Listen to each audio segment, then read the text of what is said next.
Okay, welcome to another video. So we're going to continue with our look at the Ubuntu 20.10 betas, and we have my favourite of all, Ubuntu Budgie. So we're in the live environment right now. The ISO size for this one was around about 2.4 GB, making it slightly smaller than the standard Ubuntu 20.10 that we checked out a couple of days ago, which came in at 2.8. So we're going to go ahead and install this to the main PC here. And here we are with the installer. So English is the language.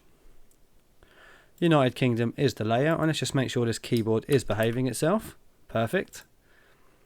And we're going to do the same that we did for the Ubuntu 20.10 installation, which is a normal installation and installing third-party software. Continue. So it's now going to scan the disks for whatever drives that are currently in the computer, as well as the operating systems that might be on them. A slight change from the last Ubuntu video, I've had to pull out a spare NVMe from my laptop and chuck it into this PC so we have a fresh disk to use for today's video. So as you can see, it's picked up the existing install of Ubuntu Groovy Gorilla, so we're going to go down to here and erase disk and install Ubuntu Budgie. And the new disk we are using today is the Sabrent NVMe, so let's install now.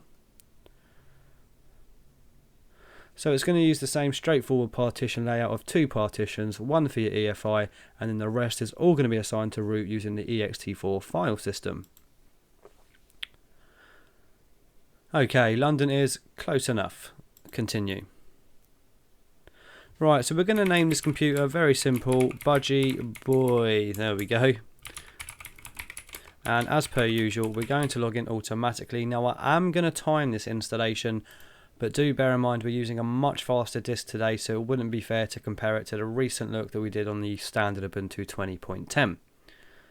So I'm just going to get my stopwatch ready and press continue. Okay, we'll be back in just a moment once this install has completed. And we are complete, so that was a much faster install time, clocking in around about 2 minutes and 25 seconds. So what we're going to do is reboot and check out our freshly installed Ubuntu Budgie desktop. Right, so the first thing we are greeted with is the Ubuntu Budgie welcome screen. So what we're going to do is go into this post installation section and press updates and extras and check for any updates. I'm pretty sure there is going to be, similar to what we got on the Ubuntu 20.10. And there we have it. So not too much to download there at 596 KB. So we're going to install now and then come back to this video once that has completed. Okay, so we are all up to date and should be good to go. So we're going to close all this off now and just start by jumping into the about section, because you will notice that it's going to open up the GNOME settings about section, as we are very tightly integrated with the GNOME stack. So as you can see, now that we are using Ubuntu 20.10, we are shipping with the latest version of GNOME, which is version 3.38.0. So with that out of the way, we're going to start with just the general setup of the desktop, which I think is the best out of all of the flavours Ubuntu has to offer. So starting at the bottom here, we have a nice little dock, which of course is Plank, and the default theme is transparent. Now I don't think there's too many additional themes installed out of the box. So we have pretty standard stuff there, default GTK Plus and then the matte theme. Now moving down, the default icon size is 32, which is actually perfect for me because I like quite small icons and 32 does feel about right. However, if you like them larger, it's pretty simple just to make it a little bit bigger. We also have the icon zoom enabled by default, and if we jump into behavior, you'll notice that the Windows dodge is also enabled out of the box, because one of Budgie's big selling points is being a clean and clutter-free desktop that kind of just gets out of your way and lets you focus on the task at hand. So let's close that, and moving slightly up the screen here, we have a nice little widget here, which is actually a Budgie applet. So another cool thing about Budgie is the additional applets that you can install straight from the Budgie welcome screen, what we'll get into in just a moment. Now moving towards the top of our screen, we have our application launcher. So by default, it's in an uncategorized view with all of your applications spread across various different pages. We have our search bar at the top, so I do believe we're going to be assigned to the left super key. We are indeed. So what that means is we could just press left super, the couple of characters of the program that we want to launch, hit enter, and then we can launch that program all without interacting with our mouse. Very handy. And of course we also have a categorized view, which will put some categories on the left pane here with the corresponding applications to the right.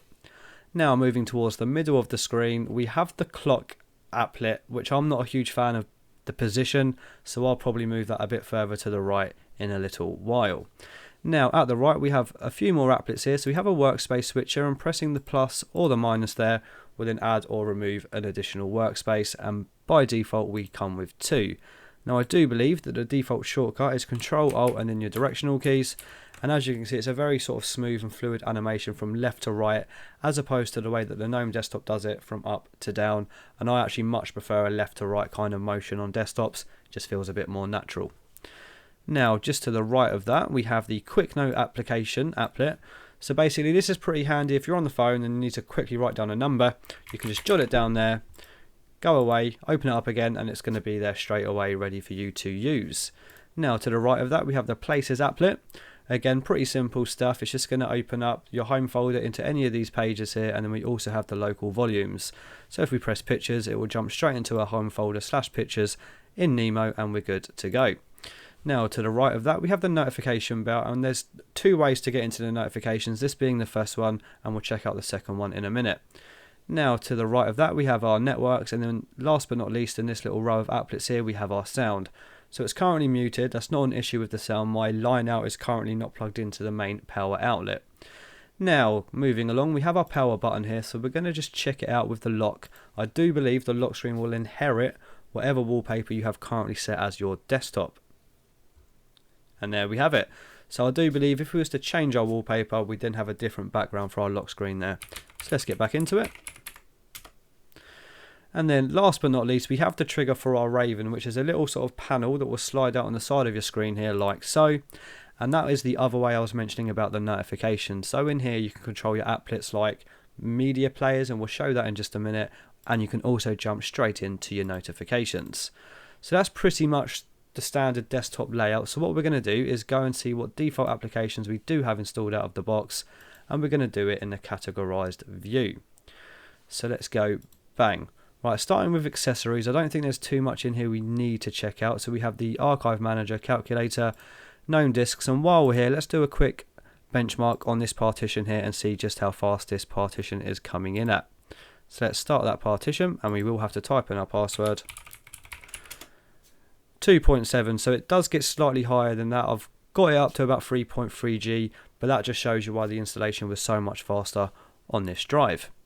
Now, continuing in the accessories, we have Nemo as our files manager, GNOME maps, Plank, which of course is our dock at the bottom here, and screenshot. So as we're now using GNOME version 3.38, we'll have the new screenshot tool with the new dialog here. Very simple to get your screen window and selection like so. Bang, and you are done. So let's keep moving. So our text editor, I think, is Gedit. Let's double check.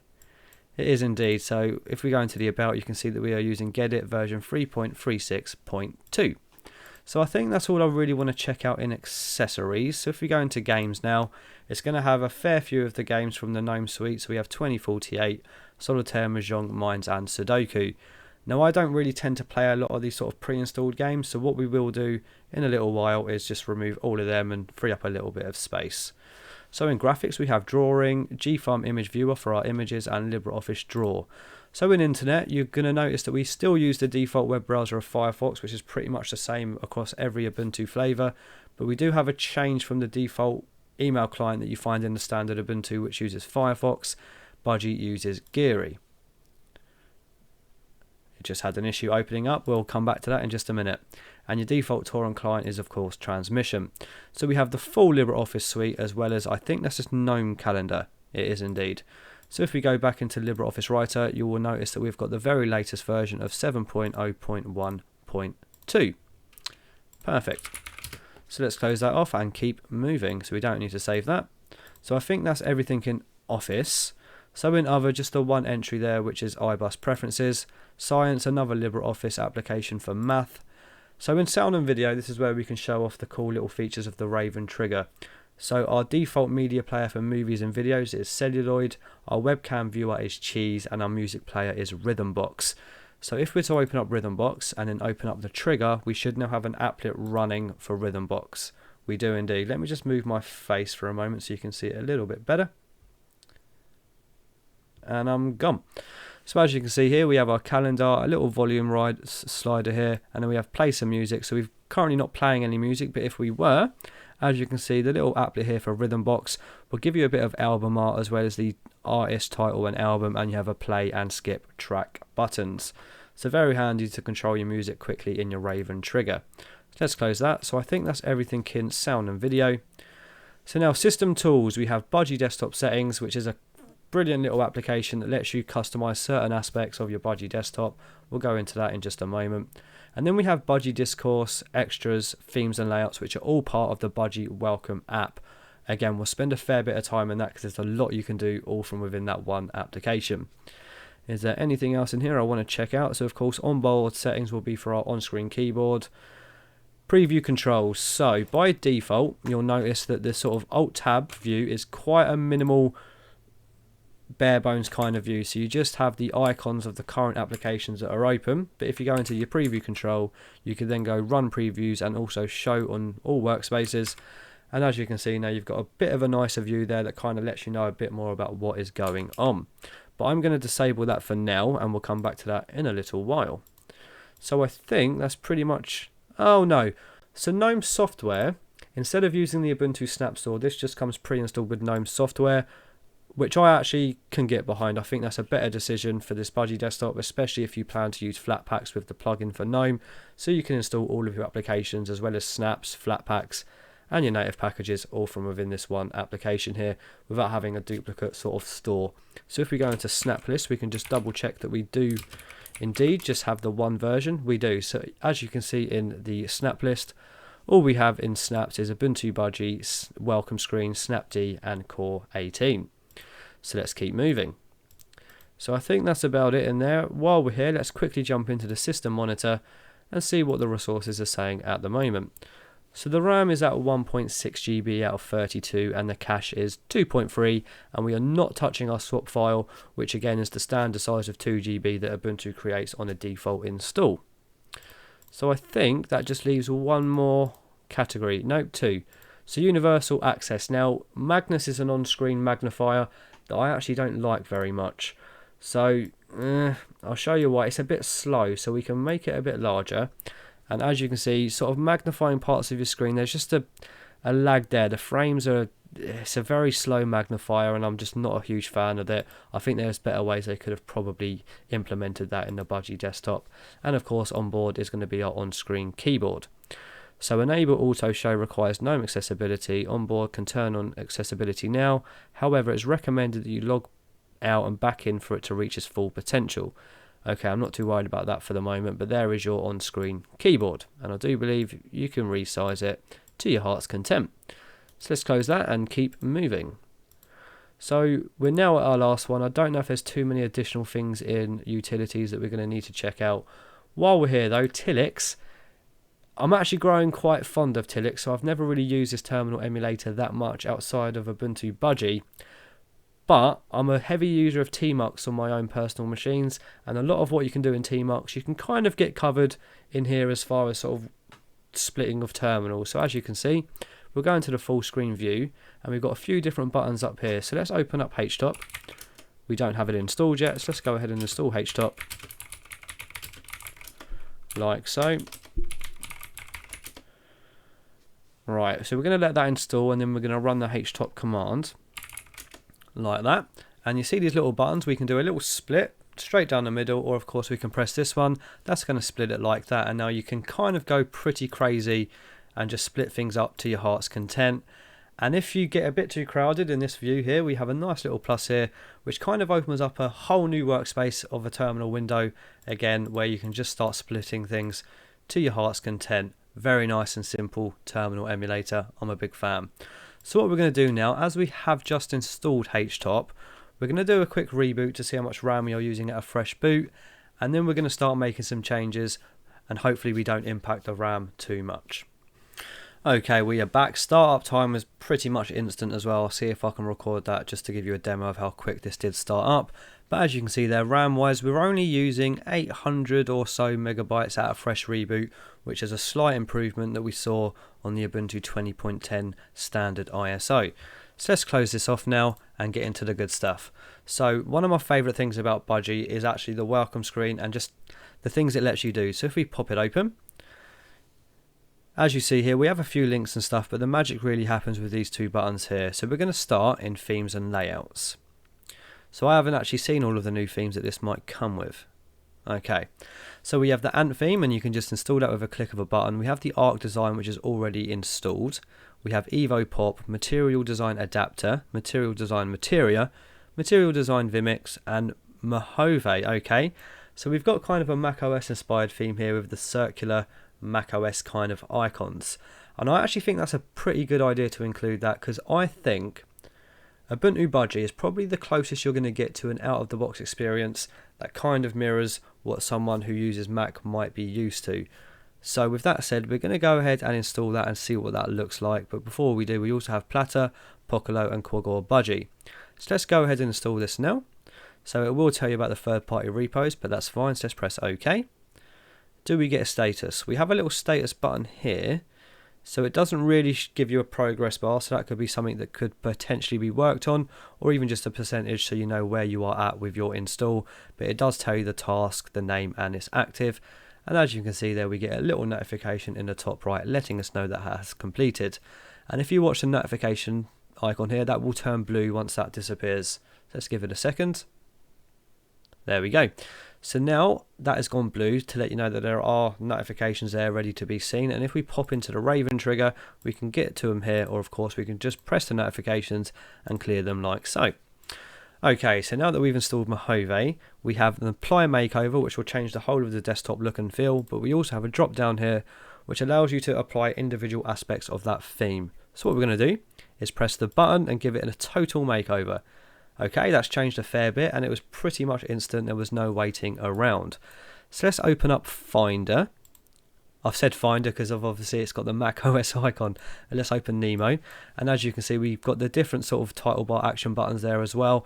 It would have been nice if they could have moved them to the left, and I think that is something you can do within Budgie's desktop settings. In fact, let's have a little look. I might be wrong. And as you can see, our application launcher has changed with a nice blue accent colour, and it's also a transparent background. So if we jump into the Budgie desktop settings, let's see if we can change the title bars there. I'm pretty sure we can. So notification position, widgets, maybe I was just dreaming it. Windows. So here we go, button layout. So change the layout of buttons in application title bars. So it's right, which is the standard. Let's try left. There you go. So you can get it to look pretty much as close to Mac as you really want. So let's go back to the default right, because we are going to go through the Budgie desktop settings in a moment as well. Okay, and I also like the new wallpaper that it has changed to. And of course we do have dragging to each side of the screen to get windows split. And I think the keyboard shortcuts for doing the same thing is going to be super and left. Perfect. So let's check out one or two other themes before we move on. So we've checked out Mojave. Let's check out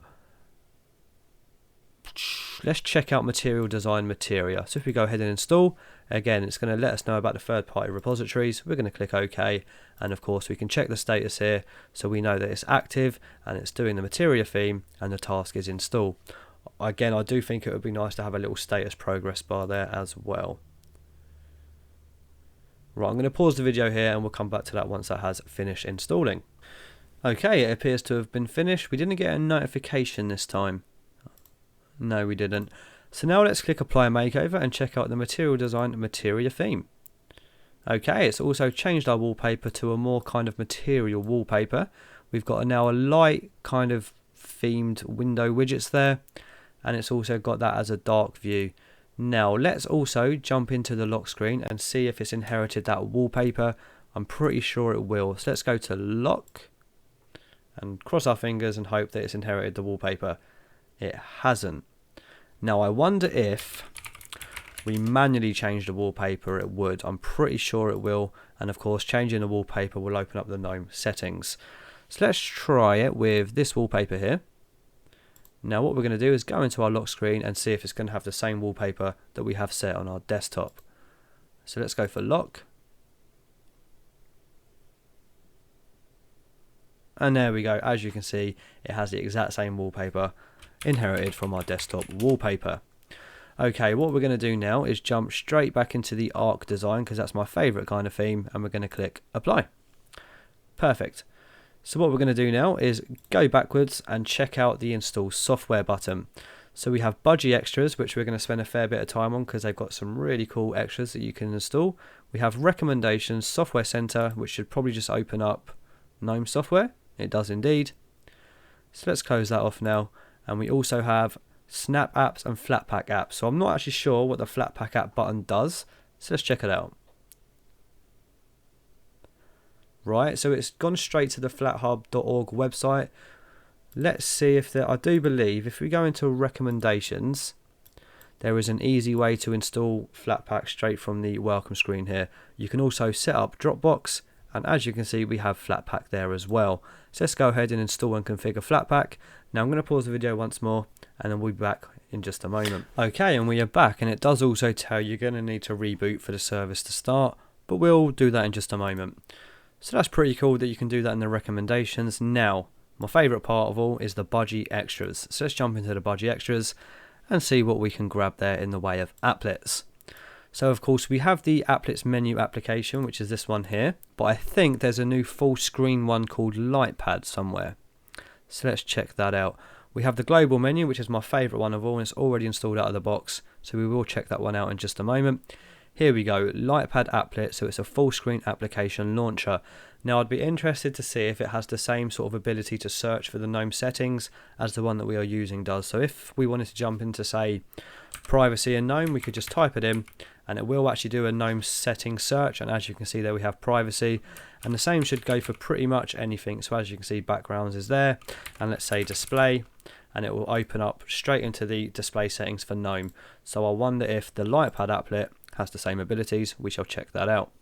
So it does say we need to log out and log in after installing applets. So before we do that, let's grab a couple more and see what we can do. So I want a system monitor one. So we have this one here, which will show frequency, RAM, swap and network values. So let's go ahead and grab that one. And is there anything else we want to grab while we're here? In fact, despite we have the new screenshot sort of dialog for GNOME 3.38, they do have a handy little screenshot applet here as well, which will let you do it a lot easier, kind of, by just clicking an applet in your title bar here. Let's have a look. Let's install that one as well.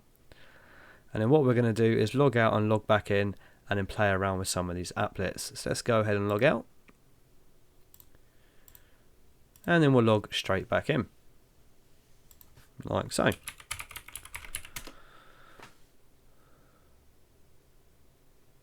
And we are back.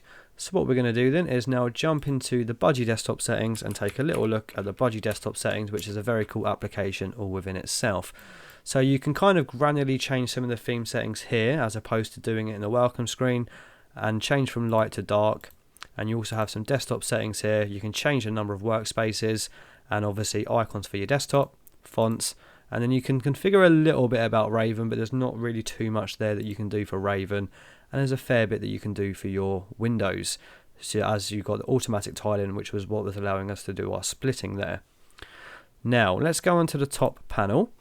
So as you can see here, these are all of your applets that are currently running. So the clock is the one in the middle there that we're gonna move all the way to just before the power button. And now let's add some new applets. So the first thing we're going to get is the global menu, because that's pretty much a necessity for me now, regardless of what desktop that I'm on. And now you can see it's moved it to the middle there, so it's a very simple move to the left. We want it just before the app menu, and now we're going to get the Lightpad. There it is. Let's add that applet. So that's in the middle. We are going to leave it there for the moment because I am going to remove it because I much prefer a normal sized launcher than a full screen one. And now let's also add our system monitor. So where are you? And let's also add the screenshot one. I just saw it. There it is. Let's add that one. And now let's add the system monitor and then move them around a little bit. So let's press the plus again. And we're looking for system monitor.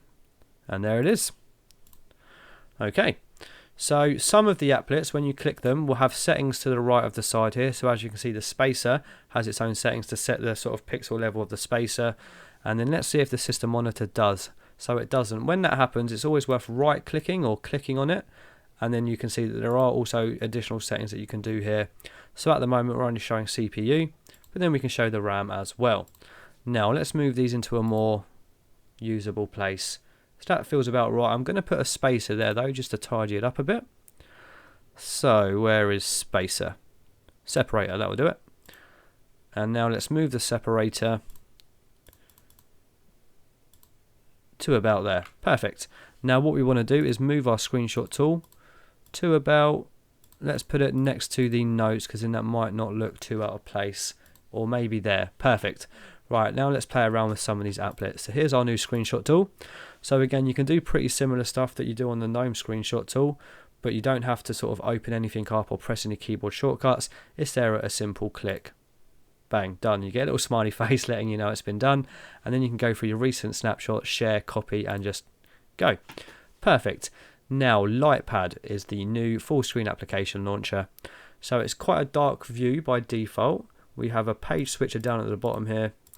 And now let's see if we can search for GNOME settings as well. So let's just say background. We can. Let's again try privacy. Perfect. And what about power? Perfect. So it has the exact same features of this version here. So that's pretty good going as well. So what I'm going to do is remove this applet. I don't know if we can just click and remove it. I don't think we can. So we're going to go back into Budgie desktop settings. And then we're just going to remove that applet as well. So let's go back into our top panel and say goodbye to Lightpad. In fact, before we do that, I'm interested to see if changing the theme will change the color of this. So let's go ahead and go back into our welcome screen, which is down here. And let's change our theme ever so slightly to a new design. So we're going to install the Ant theme, because I know that's quite a light theme, and we'll see if that does in fact change the color of this to a more light color as well. So we'll let that do that, and then we'll come back in just a moment. Okay, we are back, and we got our notification this time. So let's go ahead and apply this full makeover. And there we go. So it's got the same sort of Mac Windows title bar action buttons there, and it's changed the icon theme there. And now let's see if the theme changes here. No. So it appears that's pretty much a set in stone theme. I don't know if there is any settings in the Budgie settings for it, that perhaps maybe we can change it a bit there. And you can see there the widgets are now, and the icons are Papyrus Light, the cursor is Breeze, and the notification position still top right, so we could move, for the Windows we could move it to the left, and the fonts have also changed. Now going back to our top panel, let's click on Lightpad and see if there's any additional settings here. No, so all we can really do is add a menu label and also change it to whatever you like apps, or you can change the menu icon. Okay, so not too many settings there. It would be cool if you could change the look of it at some point. But what I'm going to do now is remove that applet, and we're going to change our theme now to, I do believe the default one is Poculo. I think this is the default theme. Okay, so we are back on our default theme now. And one thing I forgot to mention when we was doing the desktop kind of overview part, by default, Budgie does just do its best to get out of your way. So if we was to full screen this, as you can see now, the solid color is now appeared instead of the transparency, and our dock is gone completely. Now we can set the transparency for different themes in the Budgie desktop settings, but that is the default look and feel that you are going to be getting with Budgie. Now, what we're going to do is do a quick reboot to wrap things up, install some Flatpaks, and see if we've changed the RAM at all, and then we're just going to wrap it up there and give some final thoughts. Okay, we are back. I've done the restart in order for the Flatpak thing to work. So what we're going to do now is jump into GNOME software. Let's just type in software and make our life easier. There we go. And it should just load fairly quickly, although it will have to do the getting Flatpak metadata, and then we should be good to go. Okay, so here we are. What we're going to do is search for Kdenlive. And we will get a few entries as long as the Flatpak is all working. Perfect. So the bottom one will be the standard stuff where you can switch between all the sources of FlatHub, SnapStore, and of course your native repo. And then the top one will default to FlatHub. So we're going to go ahead and install that now, and we're going to test that out with the global menu, which hopefully it should work. I see no reason why it wouldn't. As I said, not all applications do work with a global menu. It's up to the application to support it, but I know that LibreOffice does. So if we open up LibreOffice, as you can see now, we have got all of the settings there, a nice easy place in your top panel there. I kind of can't live without a global menu now. Right, let's close that, and let's see how we're getting on with our Kdenlive installation. Okay, so I'm going to pause the video here while this is installing, and we'll be back in just a moment. And we are done. So let's launch Kdenlive now. Now I see no reason why this Flatpak wouldn't work with the global menu, and as you can see there, it's working perfectly. So I can edit this video on this distro in a very nice and comfortable way with the dock disappearing, with the global menu there to get to all the settings there. I love it. I think it's brilliant. What we're going to do now is a final reboot to see if we've impacted the RAM at all, and then we're going to wrap it up there. Okay, so we're just starting up, and I thought I'd also record it so you can see how quickly we're getting to our desktop. bang, and we're there, instant. Right, let's now see if we've impacted the RAM at all. Hopefully we haven't changed things too much. Okay, we've added about 10 or so megabytes out of fresh reboot, but I think we can live with that. So my final thoughts then, this is still without a doubt my favourite flavour of Ubuntu. I just think it feels a lot more modern and fresh, and it gets out of your way and lets you work on the things that you need to focus on, and it does it in style. Thank you for watching. If you've enjoyed this video, please subscribe and join the Discord. There's a link in the description. I'll see you on the next one. Bye bye.